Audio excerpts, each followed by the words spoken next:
Hey, it's Lewis Michael. Thanks for listening. Are you a creator that would like to reach out to our fans with a custom ad? As a comic book artist and podcaster myself, Geeking Around Podcast is here to help other creators advertise their projects. Not only will you get a audio and video ad, you will get a social media ad campaign as well. Click on the Fiverr Fiverr link in the description. Start advertising today.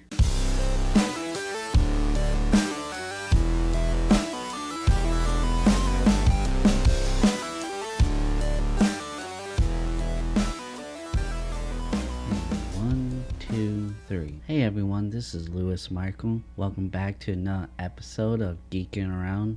Make sure you like and subscribe. Check out the link in the description for a bunch of cool links like the Geeking Around website. You get more reviews and articles and news, and of course all the videos. Check out my webcomic Kira, a Star Wars story. It's now being released on Webtoons. I actually just finished writing the part 2 to that, so that'll be coming out soon. Still wanted to go back and do some proofreading and edit it, to make it as good as possible. But, this is just a false draft, basically. But also, if you ever are interested in doing your own podcast or YouTube channel, or like to check out some of the stuff that I use for my artwork, check out my gear list in the description. It has a list of all the computers and stuff and microphones and everything I use to create all of this stuff. So I hope you guys had a good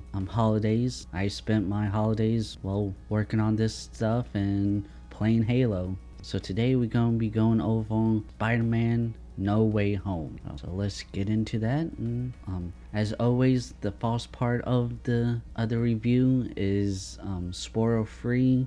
Then I do a more deep dive and discussion that is spoiler, but I'll let you know when we get to that part. So if you haven't seen the movie yet, you can still listen to the false part of it, and I'll let you know when we get to the spoilers. Alright, let's get into it. Spider-Man No Way Home movie review. Damn, this reminds me of Endgame, muttering to my sister and our friend Josh as we search for an empty space in the theater's crowded parking lot. As we journey into the theater, the deja vu of Avengers Endgame's opening night swept through us. Fans of all ages dressed as their favorite superhero in the long lines waiting to grab some popcorn. A tear fills my eyes after finishing movie. As we walked out, I said to myself, I think Endgame was the last movie I remember of so many people cheering. After Peter Parker's identity as Spider-Man is revealed in the fallout of Spider-Man Far From Home, the Department of Damage Control interrogates Peter, his girlfriend MJ, best friend Ned Leeds, and Aunt May. Parker's charges are dropped, but the group is still dealing with unfavorable press. Parker goes to the New York Sanctum to petition Dr. Strange for help after his, MJ's, and Ned's MIT applications are rejected. Strange suggests casting a spell to make people forget Peter Parker is Spider-Man. Peter constantly asks for changes, causing it to corrupt the magic spell, which Strange managed to hold and then force Peter to leave. Parker attempts to pursue an MIT admin to review MJ's and Ned's application, but is ambushed. As the trailer reveals, Alfred Molina, Dr. Octopus from Sam Raimi's Spider-Man 2 greets Tom Holland's Spider-Man. The veteran actor reminds us why his performance as Doc Ock is one of the finest villains superhero movies has to offer, as he smoothly slips back into the blend of pathos and righteous fury. William Dafoe reprises his roles as Batman's arch nemesis, the Green Goblin. Dafoe does what he does best by playing a character that is at any given moment could werewolf and go wild. Yeah, that's a Joker reference there. Each actor and actress gives a solid performance throughout the whole film. Tom Holland finally is given a chance to show superhero fans his great emotional range as a actor. The movie features the multiverse as the backdrop, several villains from previous Spider-Man movies, and two major superheroes, with each character needing attention and screen time. In all honesty, Spider-Man No Way Home should have been a huge mess. There was only a few moments in the film where it did get a little messy. However, director John Watts does an impressive job keeping all the chaos contained. Marvel's tirelessly and unnecessary need to insult unwanted jokes and funny scenes present in the film, although when the more dramatic, tragic, or darker toned scenes do appear, the director does give the scenes a little more time to breathe before adding in the pointless joke. This makes those scenes more impactful for the audience, allowing them to relate emotionally to the characters more. Spider-Man No Way Home climax explore what it means to be a hero, to truly, undoubtedly value an individual life and the lengths to which they go to protect it. By the end, Tom Holland destroys the Ironborn / Iron Man Jr. persona and finally becomes the amazing Spider-Man. So while No Way Home doesn't quite live up to Avengers Endgame or the claim that it is the best Spider-Man ever made, Spider-Man 2 is still the winner there. Nevertheless, it is still a great cinematics experience. Spider-Man has always been a story about a boy maturing into a man, and the mission has been complete. So yeah, so this is where we get into more of the spoiler stuff. So if you don't want to get spoiled and haven't seen the movie yet, make sure you like and subscribe, then leave so that you don't get spoiled. Yeah, I really enjoyed Spider-Man No Way Home. Like it was a false time since Endgame where well, Rise of Skywalker, but because Rise of Skywalker came out after Endgame, I believe. I have to look that back up. But it's been so long because of the pandemic, how so many people was there. Like all the other times we went to saw any movie, I think Doom was the biggest one so far. And that wasn't even half the theater. It didn't crowd half the theater. Where like all the rest of the movies we saw during the pandemic, we was like the only ones there, or like there was probably like no more than 10 people at most. It was, in a way, it was quite nice not having to deal with people. But yeah, Spider-Man No Way Home had that like energy and that hype like Endgame had and stuff, and how like Star Wars used to have before the dark times. But yeah, I just kept going back thinking about how Endgame was, and all the hype and the excitement, and people was dressing up as, you know, superheroes when there was quite a few people as Spider-Man and stuff. So it was pretty cool. And there is a little typo, that because I mentioned that deja vu of Avengers Endgame opening night swept through us.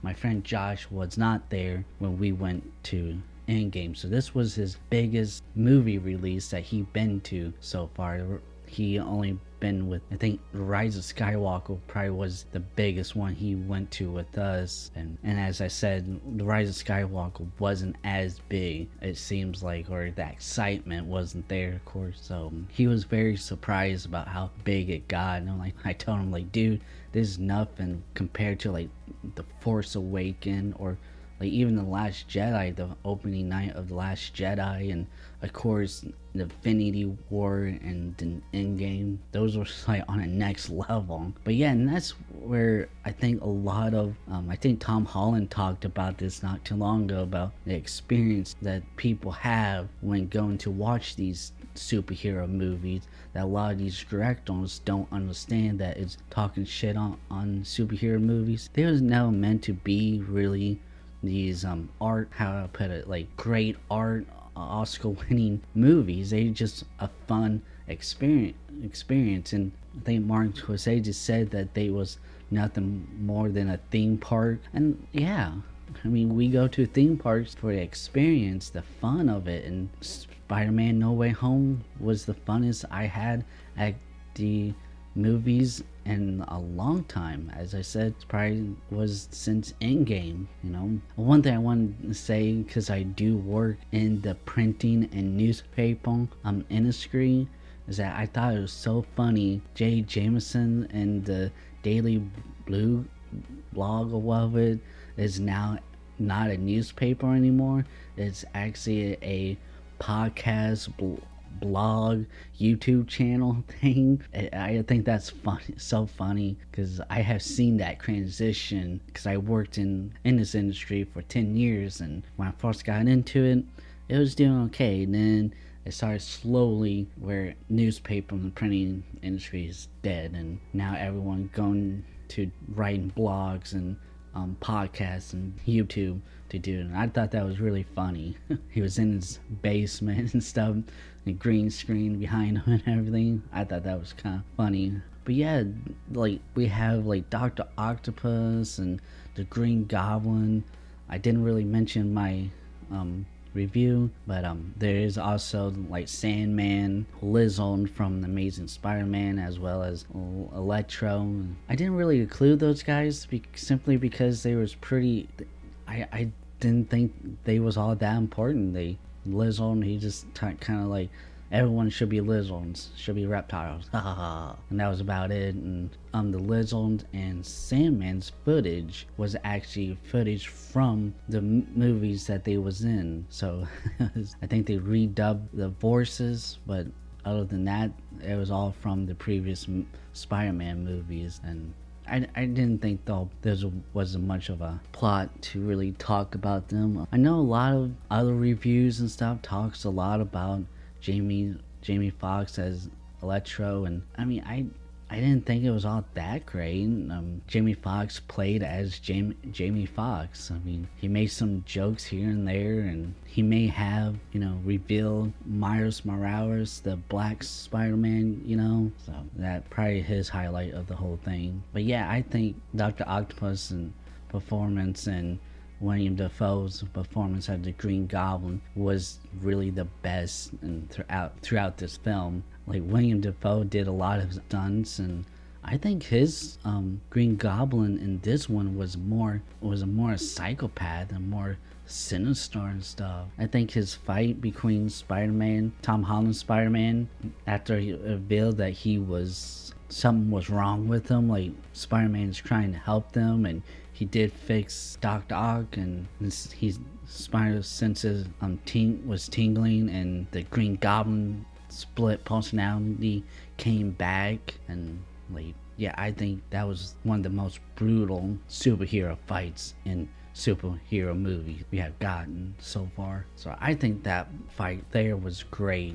And I mean, for the most part, everyone did a really great job acting wise. And I know a lot of people talk about Zendaya's. Again, going back to my Doom review and talking about her, she did alright. I don't know why people focus on Jamie Foxx and her performance, where there was so many better performance in the movie. I'm not quite sure why. She did fine. She didn't do anything mind-blowing or that impressed me or anything. She did fine. I mean, I'm not saying she did bad at all. She did fine. There you go.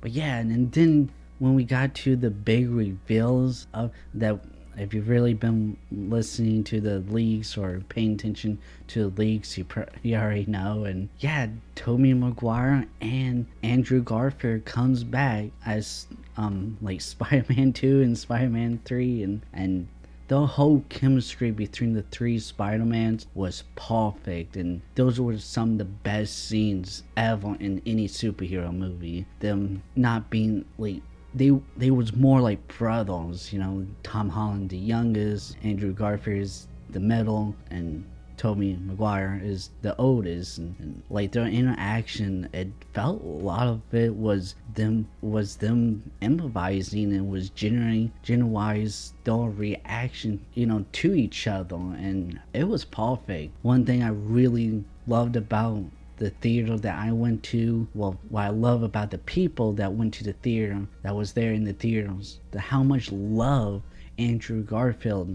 how much love they gave to Andrew Garfield. Like, anytime he was on screen, people was cheering him on, and people loved him. Yeah, the Amazing Spider-Man 1 and 2 wasn't all that great of movies, but you cannot deny that he wasn't a great Spider-Man, because he was perfect as Spider-Man. And it was just so, I just thought it was great to see so many people, and then going like social media and seeing people talk about him and how great he was and stuff. It was pretty awesome. But yeah, Tobey Maguire did an excellent job. Like, he seeing him after so many years, like what, almost 20 years or something, and seeing how he still is Spider-Man, and he was perfect, and being like the older big brother of the two, and it was great. As I said, because of the multiverse, so many different villains, and you got two major superheroes. You got Spider-Man and Doctor Strange, but then you end up getting, later on, you get Tobey Maguire's and Andrew Garfield's Spider-Man. Then you have like Ned Leeds having, magical powers and stuff, and there's a lot of different plots going on here, and really it should have been a total mess. We've seen stuff like this happen before, where they try to cram so many different villains and so many different people into one movie, and then it end up not being good. I think that's how Spider-Man 3 was. Just too many different plots going at the same time, and it didn't give one plot or the other time to breathe. But actually, the director, John Watts, did an excellent job keeping all the plots together, and I do feel like there was at times where the plot was getting messy and the story pacing was not very good, and so there are times like that, but only a few times. I wouldn't knock it for just those few moments. And I think like with the story pacing, I don't think it's more like how my complaint about like the Black Widow, where the editing, because they were just editing from different cameras like way too fast and not giving time for the scene to play out at a good tempo. And this one, I don't think it was that. I think this was more the pacing of how the scenes was written, what was the actions, the dialogues that was going on in these scenes that I think took messed up the pacing of it, which we saw that in the previous Spider-Man's Homecoming and Far From Home. And of course, Marvel always has to put in stupid jokes and funny scenes, and those are here. Like I said in the review, they are here, but there's not as much as what in previously in MCU movies. And when there are, it's not interrupting a lot of the more tragic and dramatic, darker tone scenes. It actually allows those scenes to play out and breathe a little bit. And so, big spoiler alerts again, if you haven't seen the movie yet, big spoiler, but Aunt May does die in the movie, and then she does, before she dies, she says, with great responsibility comes great power. And now normally in that scene, as soon as she died, we get a stupid joke that just ruins the whole thing.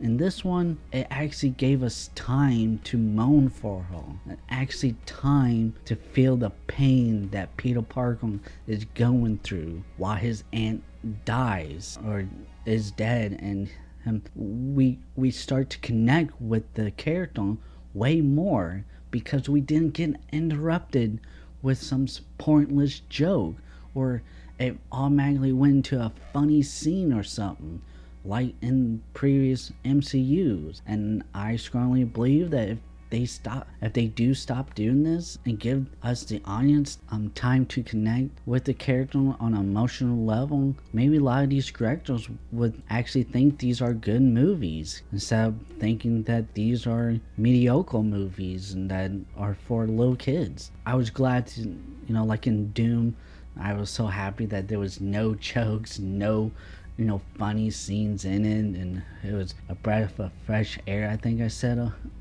about it. And this, like, there are plenty of jokes. Like, most of the jokes are actually the interaction between all three Spider-Mans and stuff. And this one was one of those things where, like, a lot of people say, like, Dune or the Snyder Cut wasn't emotional simply because it wasn't any, they just think that it was emotional because there was no jokes in it. That's not a movie being emotional or not. Jokes has nothing to do with emotion. But this one has all the emotion in it, and like I said, Tom Holland finally got to prove to people that he can be a serious actor with serious range, and we see this throughout a lot of the characters, but particularly Tom Holland, since he is the main character.